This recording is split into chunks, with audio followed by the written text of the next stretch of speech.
LifeFight with Jermaine Andre, U.S. Martial Arts Hall of Famer, 2-time world champion, 5-time U.S. champion, UFC vet, life coach, and author, Jermaine Andre. Visit JermaineAndre.com. Hello, everybody. Jermaine Andre. Welcome to LifeFight. I'm here with Rebekah Beck. Hello. And this time, we may sound a little weird to you, but that is because we have upscaled. We like the Jeffersons in this bad boy. We moved on up. We're in a TV studio. So we actually going to be releasing some video footage of Rebekah and I covering some topics today. And I think we're going to start off, maybe read a review. All right, let's start. Then, not yet. Okay. And then after we read the review, we've actually got some people on my Facebook page that chose a chapter they want us to read from Dealing Effectively with Idiots. Yep. So we're going to read that. And then after that, we're going to go over the training that Rebekah Beck is getting ready to go through for Attack Back. We're about to release this really, really grade A good program. It's taken, 20, 30 years of my life and the research from other great martial artists to create a program that fits, people, today's concerns. One of the things with today is, the martial arts is always, it's hard to learn. It takes time. It takes, patience, and that's something people don't have nowadays. Everything is zoom, zoom, zing, zang, pat, from the internet, so people's mindset is not, hey, I'm going to come and meditate and paint the fence for 3 years to learn how to defend myself. So as a martial artist and as a martial art instructor, it's my job to figure out how and create a martial art that fits modern day people. Yeah. And finally, really we important. did it. Yeah, finally we've done it. And that's what Attack Back is. But the bad part about this is for Rebekah, because she's going to be the female instructor. I'm used to it. So and she's been tortured some, not enough though. So she's going to really be put through it. And we even started her training. And it's so funny because the training, this type of training, which I'm not going to get too far into it, but she learned of the intensity that I can bring in just like 1 minute and 2 minute round, where she wasn't even throwing consistent strikes, but just the frame of mind I had her brain set at, that she was like almost dead tired after just 2 minutes, and so it's pretty wild. I almost cried in a couple of rounds too. Yeah, I remember that. Yeah, it's because so much emotion was big. But that's what we're going to be talking about. We're going to start. First of all, I'm going to let you. You want to start with the review, or you want to start with the? Let's start with one of our reviews. Idiots. Yep. Okay. They said, "So cool to welcome this show to the world. I love what Jermaine and Rebekah bring to the table. And for what a time there is so needed. I'm befriending my fear bit by bit." Got to hear that episode. Who knew he'd be so friendly when he could literally knock us across the room? Fact is, he truly cares, and it shines through in this show. Funny too. I can't wait to learn more. Awesome. Yep. Right on. Good review. And that's important too. You hear her say about the fear bit. Yeah. Because that's something, that's a challenge. It's a life challenge. You know what I'm saying? It's not something like I said, and if you go back to the first, I think that was the first or second podcast when we started, we talk about fear, and people spend their lives trying how to learn not to be afraid of something. Yeah. Well, I'm scared of spiders, so okay, now I'm gonna learn not to be afraid of a spider. Yeah, but here comes a snake. You know what I'm saying? Yeah. So I think it's better for us to learn how to just handle being afraid. Right. Fear is coming. It's coming. It's gonna come get you. So that's good that she's admitting to and picking up on how important that is. Because once you learn how to deal with fear and how to handle being afraid, then you can always have a productive response, especially when you're afraid. And that's the thing. I always tell people this: when you're afraid, that means something good is happening. Something of value has happened. This is an opportunity. Right. Even if it's something that's making you afraid, that's bad, that's happening, but this is a test for your spirit. You know what I'm saying? Because that's the main thing you're trying to build and trying to grow. And if you look at it like that, like I always say, I always lay in my bed and I open my eyes and look and say, man, I imagine the worst creature I could, with razor sharp claws and teeth standing in the doorway, and he's so big that he like make me look like a little mouse. And I'm saying, let's go. Yeah. And I jump up and say, one thing I'm not going to be is afraid of you. No matter what happens to me, you're going to say, man, what was that little thing? After you tear me apart, that little thing wasn't even scared of me. It's kind of like you think of like you can go up to a certain bug, like a spider or something, and it'll run at you. Yeah. And everybody, they go running off. It's like, you like 10 billion times its size, but we look on this little spider and we want to step on the crust. Ugh, gross. This thing is not afraid of something that's 10 billion times its size. Yeah. So it's almost, that's why you don't see me like stepping on spiders and stuff like that, because I'm like, you're less afraid of me than, can you teach me? I was gonna say, you talk to spiders. So. I try to. I'm trying to get them to train me to be like that. Or think about bees. You disturb their home and they all come after you, and they will die just to sting you. Yeah. They don't know they're going to kill you. They give their life just to sting you. So they have like no fear. So you look at these little bitty things and say, they're all operating out there, you know, with no fear, man. Can you know, I wish like bees and like ants and like Spike would open a martial arts school that I could go to. You know, I could be in there getting trained by them on how to not be afraid. So, but that's really good that, you know, that she picked up on that. Good review. Now, like I said, I put up on my Facebook, we always are looking for reviews. We're always looking for questions. You know, you can go on iTunes, you know, and leave your reviews there for us. We'll read them on the air. Always remember that. Also, if you got questions you want to ask, you know, go to our Facebook page. You go to Rebekah's Facebook page. You go to my Facebook page. You know, ask any kind of question that you want to ask. We won't get mad at you. Yes, you we want the challenge. So yeah, we love challenges. Remember that. So always ask any kind of question you can ask. And that's the thing. Also, you'll see me post stuff like I posted for, you know, everybody to pick from Dealing Effectively with Idiots. I put the table of contents up, and I had people choose what they wanted me to cover, and she's going to read that I'm going to elaborate on this some. So always remember, go to my Facebook page and engage, man. I'm telling you, you never know what you can ask me, and you never know how I'm going to answer. You know, remember, they cannot kick me off the air because this is not a radio station. So I say what I want. You know what I'm saying? We always keep it clean, but I'll cover topics that people, you know, don't like and stuff like that. And I love to especially cover things that even I may not like. You know, I'm always looking for that person that can prove me wrong, because that's going to make me mad. You know, because like I said, I hate being wrong, so I'm going to straighten myself up real fast when you prove it. So, but which one was picked? They picked The Annoying Coworker. The Annoying Coworker. The Annoying Coworker. Yeah. The Annoying Coworker. Objective: to find ways to entertain themselves at work through other means besides doing their job. This may lead to their constant interruption of you while you're trying to do yours. Counter technique: inform him. You almost said him or her, that you've been told by a superior that if you don't stay on top of your job, you are going to be immediately fired. You can also pretend to be on the phone whenever this idiot chooses to disrupt your day.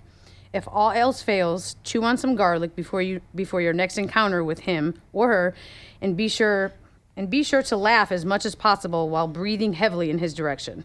Be sure to keep a pack of gum or mints readily available for when you come in contact with people who you do not want to socialize with. You're so interesting. Look, I'm trying to give you effective stuff that works. Let me see it real quick. Because, well, the thing is, like you say, the annoying coworker. When you think about, you always have to know, whenever you're trying to defeat somebody, you got to understand their intention first. Mm-hmm. All right, what is this person trying to accomplish? Because once they can't accomplish what they're trying to accomplish, then that's when you shut down that behavior. Mm-hmm. You know, so the annoying coworker, you say, okay, why are they being annoying? And it's usually because they ain't got enough work to do, or they ain't doing their work. Right. You know what I'm saying? Because if they're doing their work, they're going to be doing their job. They won't be running around annoying you and trying to do stuff. Their mind is on entertaining, you know, and getting attention instead of on getting their job done. Mm-hmm. So that's the main thing. And that's where I say, you know, if you always put it to the boss. You know, like that's what I teach you guys a lot. You know, when it comes to an answer you can't give, make me the bad guy. Right. You know, make Jermaine Andre the bad guy. So that's the thing is here is when I say the boss is on you, you know, then you have a reason. That's kind of a passive way of doing it. Some people don't want to be mean, you know, so that's a passive way. Man, look, I can't talk to you. I can't hang out with you because I'm going to get fired and lose my job. Mm-hmm. And usually they'll respond to that. You know, and then the next one, pretend like you're on the phone. That's always a good one. As soon as you see them come, pick the phone up. You know, yeah, you know, hey, just say, yeah, you know, oh, John, you hang on a second. I gotta get, you know, and get back on the phone. Right. And then you don't even have to deal with it, you know. But of course, my last strategy there, chew on some garlic. Look, this is a really good one. Now, the only thing is this is kind of like open firing into a crowd with AK-47. You're gonna hit some innocent people because your breath's gonna be stinking, and it's gonna be stinking bad. But this is the cool thing is, you know, and I get this strategy from it was Ron Smith's, one of his best friends. Actually, his name's Ike. He's a promoter, mm-hmm. and he's the one who actually took me to fight in Japan. You know, he's connected over there big time connected. But when he fought, he used to eat garlic right before his fight, because then you got to imagine when you're fighting, you know, and you're together and you close like this, you own each other. He's breathing that. I just ate a mint too, so she's safe. But you breathing that breath. And he's sitting there trying to breathe. you got him choking the whole time. So that's where I got the idea from, because the annoying coworker is your opponent, because he's obviously working against you and what you're trying to accomplish. You know what I'm saying? So you eat that garlic, and now what you've done, instead of just you've turned things where before you wanted to be away from him, now you've made him want to be away from you. And that's perfect. Yep. That's the best way. Now you don't have to avoid him, because he's going to avoid you. So now that's the way it can work. But like I said, you got to have some breath mints, because then if the boss come up or somebody important and you sitting there smelling like that, your breath smelling like Oscar the Grouch, then it's game over for you. So. Plus, it's good for your system. It detoxifies you. So. Yeah, it cleans you out. So it's a good thing to do. So, all right. All right. Now we're going to go over attack back. And I'm not going to give away too much of the formula, because you know what? Let me do this too. Let me go back real quick back to dealing effectively with idiots. Listeners, this is really important. If you need a strategy on how to deal with an annoying coworker, it's probably not going to be a good idea to use what I just told you. If they're a listener too, because then they're going to know, like if you go back to work and you using the phone and pretending and doing all this stuff and to one of your coworkers every time they approach you and they listen to LifeFight, or like y'all all listening right now in the office, because I know there are some people who put me on in the office and everybody, you can't use this now, all right? Because they're going to know. They're going to be like, hold on, man, what's up with that? Why you like garlic officer? Why you pretend that you on the phone? You know what I'm saying? So see, I got to show you how to protect yourself, because now they know your strategy. That's like me saying, I'm gonna teach you this dope martial art move, and then I teach it to you, but then there's the person you get ready to fight's right there in the room watching on the couch. Yeah. And you go in and try to use it, and he blocking and tear you up. So if you need something new, hit me on my Facebook page. Just message me. Don't hit me on the front, because they probably watching that too. And I'll give you a new strategy. Okay, we'll have a consultation, and this is just like getting training from me, and we'll get you straightened out for that. So I had to cover that. I understand. Yeah. But like I was saying, I'm not gonna give away too much of our formula, because there's some smart people out there who are probably trying to steal my strategies, which I don't blame them, So, but I will cover that. The most important, you got 9 phases. Can you let everybody know too what's attack back? Isn't attack back? Are you talking about attack back? Can you let them know? Are you talking about attack back training? Or are we talking about what are we talking about today? That's good you said it. We know some of you are familiar with attack back. Attack back is our online self-defense training and information site that's free. Yeah. You get free self-defense lessons. We do grab escapes on there. I gave you some knife defense on there, what to do against somebody with a knife. We got women's self-defense on there that you do. We've actually going to have police officers on there giving information, some bodyguards, bouncers. So it's in the beginning stage, but it's all about protecting yourself, preparedness, awareness, and self-defense. Yep. So that's the start of it. But what we've got now, we've got an actual attack back training program, a self-defense program that that people can do. Yeah. And so that's what I'm talking about right now, is the actual training where you come, and actually myself and Rebekah will train you. This is for ages, teens? Like 16 to 16 all the way up to adults. Really good for workers, for real estate people. Right now we just had everybody know the last podcast we talked about the teenage couple that's getting ready to travel. College students, anybody. This is really good for anybody to do.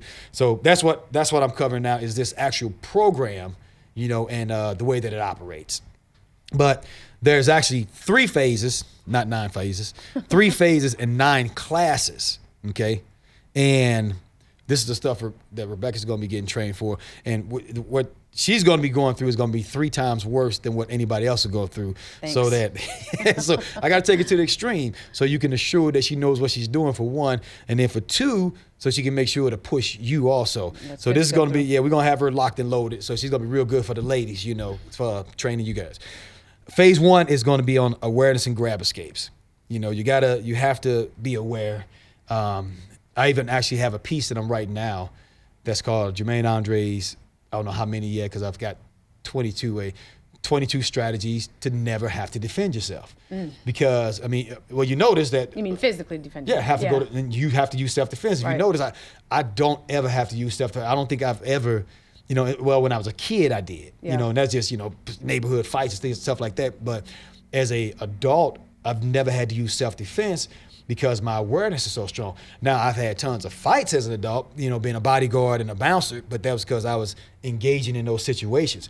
But my awareness and my preparedness is so strong that I don't get put in those situations. I know I put a Facebook up.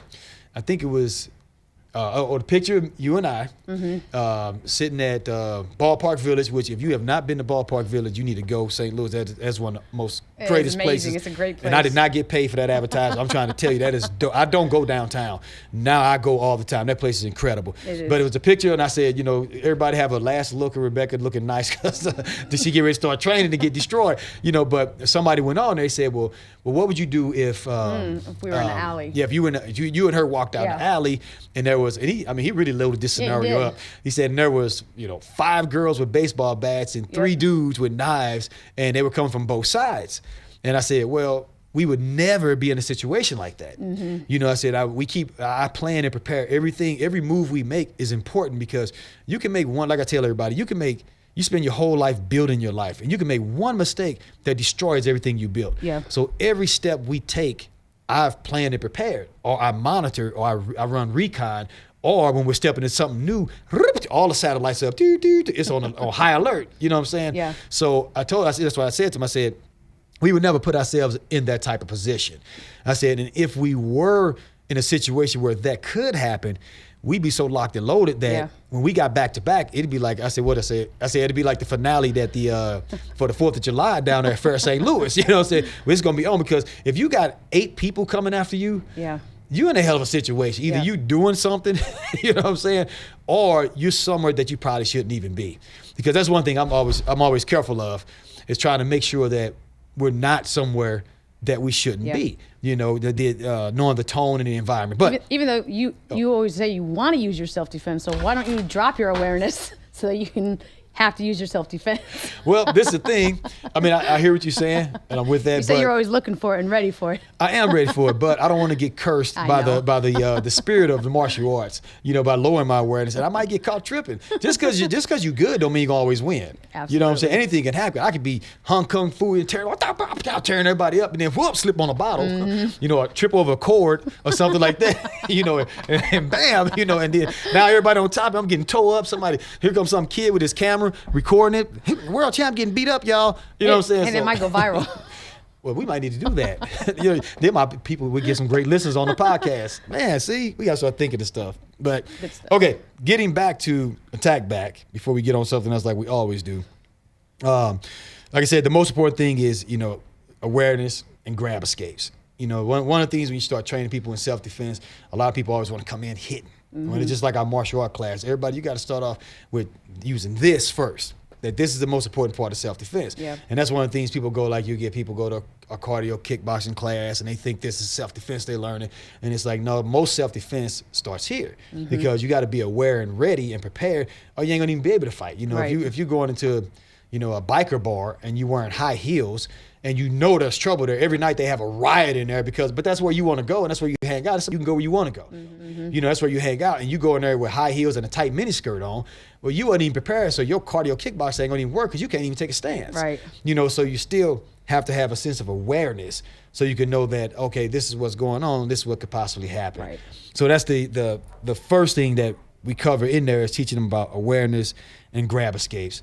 And like I say, one of the main things about being grabbed is grabs are used to kidnap people, and they're also the beginning of abuse. Yeah. In relationships, it starts off with just a grab, then it becomes a push, then it becomes a slap, and that's why I teach the girls. If you got these teenage girls who got boyfriends, stuff like that, and nowadays I don't know if boys are even getting taught how to treat women.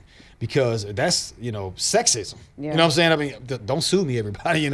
But that's sexism. You hold the door for. I'll be afraid sometimes to open the door for me. Here you go, man. Right. What are you holding the door for me? I can hold it myself. You know what I'm saying? Oh man, what am I supposed to do here? Yeah. So there's so much confusion amongst teens of the equality of men and women that it's almost a crime to admit to the difference. Right. You know what I'm saying? It's not, even if you're not trying to say men are better than women or women better than men, but even saying that we're different creatures sometimes you get in trouble with that. So I think all these teen boys are confused that I'm supposed to treat a girl like a guy. Right. You know, if a girl smack me, I punch her in her face. Because if a guy smack me, I'm gonna punch him in his face. So I think when they get in their relationships, you know, a grab is nothing to grab your girlfriend. You know, but that's where if the girl knows, grab you and you know how to get loose, and then that kind of resets thing where, oh, whoa, how did she get out of that? Right. You know what I'm saying? At least shuts it down and it creates a little interruption. So that's really good for relationships, and it also is good for kidnappers. A lot of people don't know that.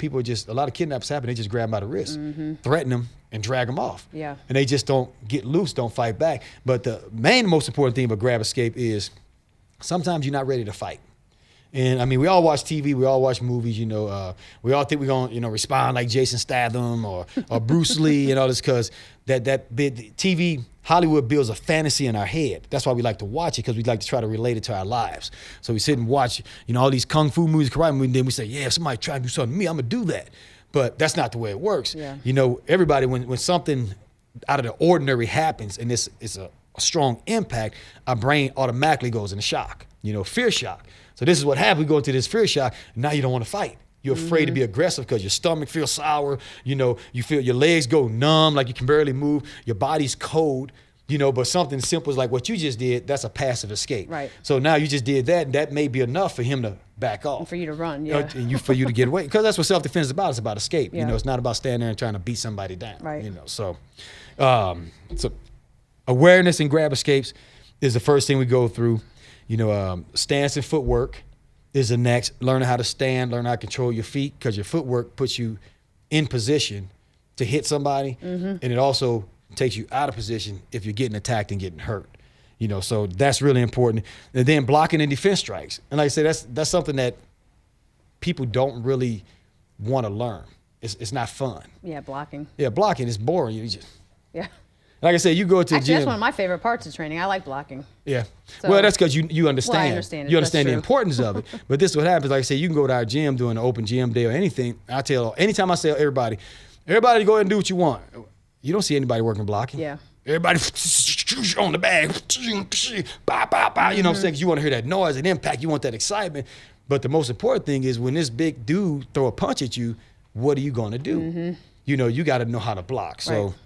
In phase one, that's the kind of stuff that we go through.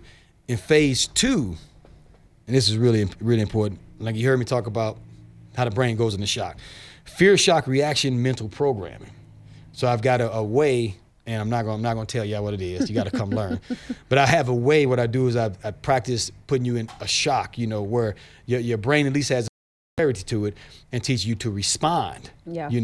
When you're in that shock, and that's the one. Maybe that's I think that's the one where I almost cried. Yeah, because I was really I felt like I really was lost, like I didn't know what I was doing, and that was like a really emotional state. So. Right. Well, and that's what it did, and that was the whole idea of that. Yeah. Was to tap into that part of your brain where you feel lost and afraid for that moment, because that's what happens, and that's what I always try to bring to the listeners in self-defense, that through my experience as a fighter and a bodyguard and a security person, there's always fear there. I know everybody, especially when you look at us as fighters, you think, oh man, they're machines. They're not afraid. But we're human beings. We have feelings. You can take my soul and put me in a little bitty guy, and that's still Jermaine Andre. And you wouldn't look at me and say, oh man, he's a monster, he's a beast. So I just happen to build my body this way, and then that's my craft. But there's ways we deal with that fear, and then we deal with that shock. So through my experiences of knowing these feelings and what I did to shut those emotions of shock down, that's what I try to pass on to the listeners and to my students, through this attack back training. So I've figured a way to create that shock, that immediate shock in you, where you're afraid, bah, and then it's boom, and I'm making you move. So that's building it in your brain, almost like training the military.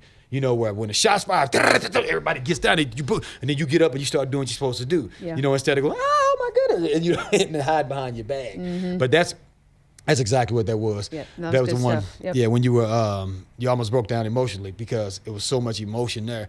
But this is the thing too. This is, like I told you, the difference also was with you. You were so into it Yeah, I wasn't. You know what I'm saying? Yeah, you were into it. I was trying to pretend like I was in a situation, so when you were training me, I was really trying to be there with it. Yeah, you hitting hard, man. You hit somebody like that, they're going to be messed up. But that's the one of the next things that we are.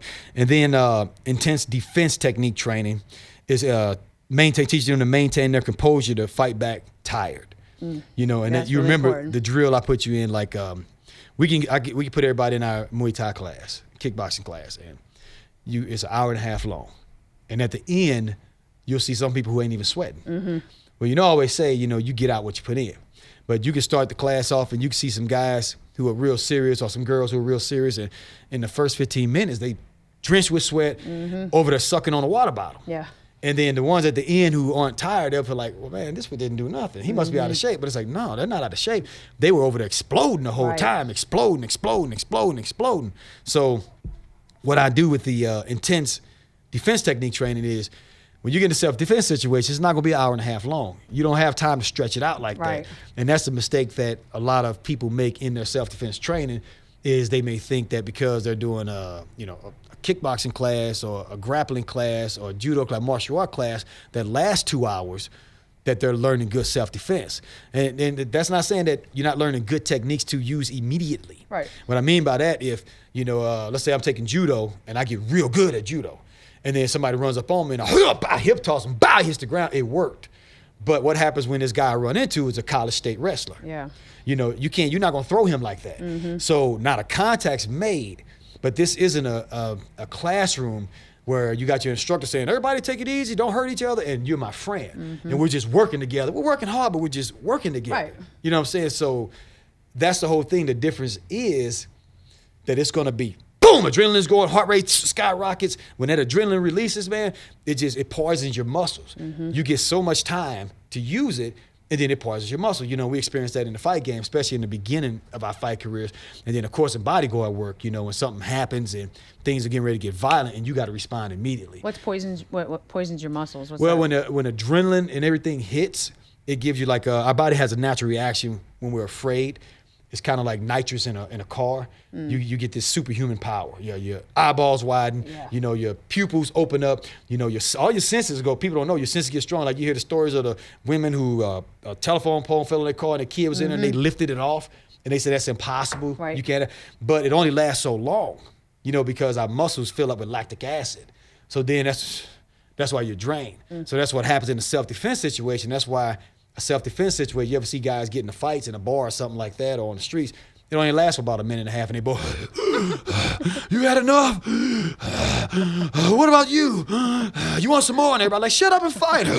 And they're actually saying, dude, you want to stop? That's what they mean when they're saying that, So what I'm bringing to everybody is that, look, you don't have to come and train for all this long time and be in a long martial art class to get the true feeling of what it's going to be like in a self-defense situation, because it's going to be different. Yeah. So that the intense defense technique training brings that intense boom where I'm going to wear you out 1 minute. And that's what, remember we did that together, and you're going to be like dead tired, but I'm going to show you how to fight back, and now you're going to be used to that. So if you get in a self-defense situation, and like I said, you're a judo player, and you go to try and throw this guy, and he drops his hips because he's a college state wrestler, you ain't going to throw him.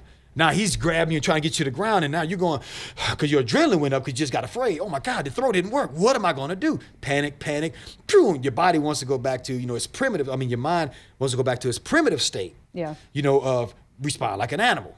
Remember I said our intelligence drops. Mm-hmm. It makes us dumb, so we can go, and just start clawing and bite. You know what I'm saying? But we as humans, we don't want to do that, because when we think, we can respond better. Right. So now he's tired and, but now he's got to use something different. But that's what that does, the training I put you through. Now you're tired. That's how you're going to feel when you're in an attack, you're not winning. Mm-hmm. But now he's used to that feeling. Or let's say you, for instance, when I put you through, you're used to that feeling. So when you feel that and your lungs are burning and you feel like, oh my God, what's happening? You say, wait a minute, I'm used to this. And you know what? I can do this when I feel like that. So that's where you create the animal. So you could put anybody through this training, whether they're in shape or not in shape? Exactly. And that's a really, really good question, because it's not about being in shape when it comes to self-defense. Right. It's about being able to fight when you're tired. Now, of course, if you get, like if I go out and I attack somebody You know what I'm saying? And he's an out of shape guy. I'm Which probably you know going to you win. wanna do. No, I wouldn't. I mean, well, you give me a good reason. Somebody smack my daughter. Well, I might shake his hand for smacking her. Who knows what she did? No, I'm just kidding. But somebody do something and give me a reason. But you start not come after him, then I'm in shape and I know what I'm doing. I'm using footwork and baiting them and tiring them down. Then of course fitness will matter. Right. And if I go and attack, another MMA fighter, who's on my level, and then we're both here, and now I'm going to tire down. So now we're both getting tired, and we got to just figure out who's going to be the best. But Makes sense. In a self-defense situation, it's about this type of situation, this type of training is about teaching the person, or teaching you how to fight back when you're tired, fighting tired. Because with fighters, professional athletes, we get tired in the fight. We don't get super tired, like the fatigue I'm talking about, until like an MMA, let's say MMA, until the third round. We're doing 5-minute rounds. Third round, we come out, we're dead, man. Yeah. So we're fighting, we're in this frame of mind where we're using these techniques and we're doing this type and we're pushing ourselves. So what I'm doing is I'm taking you to that in 1 minute. Because wow. a self-defense situation, a street fight ain't gonna last that long. So it don't matter if you're in shape, because the whole idea is I'm getting you tired. When I make you tired, and then I give you the techniques you're supposed to use from there. So, but I think I've said too much. So all you guys out there from other martial arts schools that's got an ink pen now, stop. Quit stealing my stuff. I'm just kidding. All right, look, if it helps somebody, that's all that matters. We know that. Absolutely. Even though we compete and everything like that, still we always, anything when it comes to self-defense that I can give, that you can give to somebody to help them, then that's better than nothing. So For sure. the next thing is defense strikes with blocks, because that's something also that's really important. And we're gonna demonstrate, because it's something. I'll tell you what, I won't make you demonstrate the fatigue part. I won't wear you out. I'm up for anything. It's okay. Yeah, but we are going to have Rebekah demonstrate some defense strikes with blocks, because that's something you got to learn too. Like I said, a lot of people go and they train, and it's all about hitting. It's not about blocking, or it's about blocking, but it's not about blocking and hitting. To shut a person down, you got to block and then boom, hit them back. You can't just be their punching bag either and have great blocks, or think you're going to run up and start swinging, or you miss, or they swing first and you got no blocks. So that's the other thing, is once they know their blocks, they know their strikes, then we're going to show them how to put it together so they can block effectively and strike back. With some, and the best blocks, that come into martial arts come from MMA. If you, and that's, my perfect opinion, because we bang it out and we have great ways of covering ourselves. And actually, the best blocks in MMA actually stem from Muay Thai. Yeah. Muay Thai kickbox has got as far as covering, it's got the best protection that I know, from my martial art experience. Yeah, and it's easy to learn. And the reason why is because it simulates the simple moves that we make in life. If I swing a baseball bat at you, there's a movement you make, you do this. Where Muay Thai, we just turn into this and being, forward and brave with it, instead of, being a chicken with it. So it's really good. But we're going to demonstrate. We're definitely going to demonstrate some of that. I'm excited. I'm ready to do it. All right. As promised, quick demonstration of some techniques you can use. Let's do attack back smack.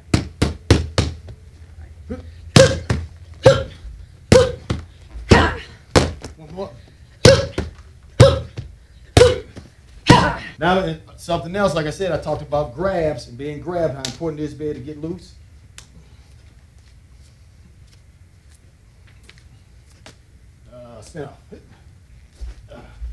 You see, that's a really good one. Those work so good that one time in a demonstration on the news, I was grabbing her so hard that I fractured her wrist. Yes, you did. But she was still escaping and getting it loose, but I was demonstrating it worked so good that she's making me mad because she was getting loose so easy that I'm grabbing her hard, and it fractured her little wrist. So yeah, y'all got to really give it up for her, because she always goes through a lot. And this is where I talk about, where we say about the programming that brain for shock. It's going to take about 2 seconds. All right, Rebekah, you're going to stand there with our eyes closed. Face the camera. And then what I'm doing, you're going to see what's happening here.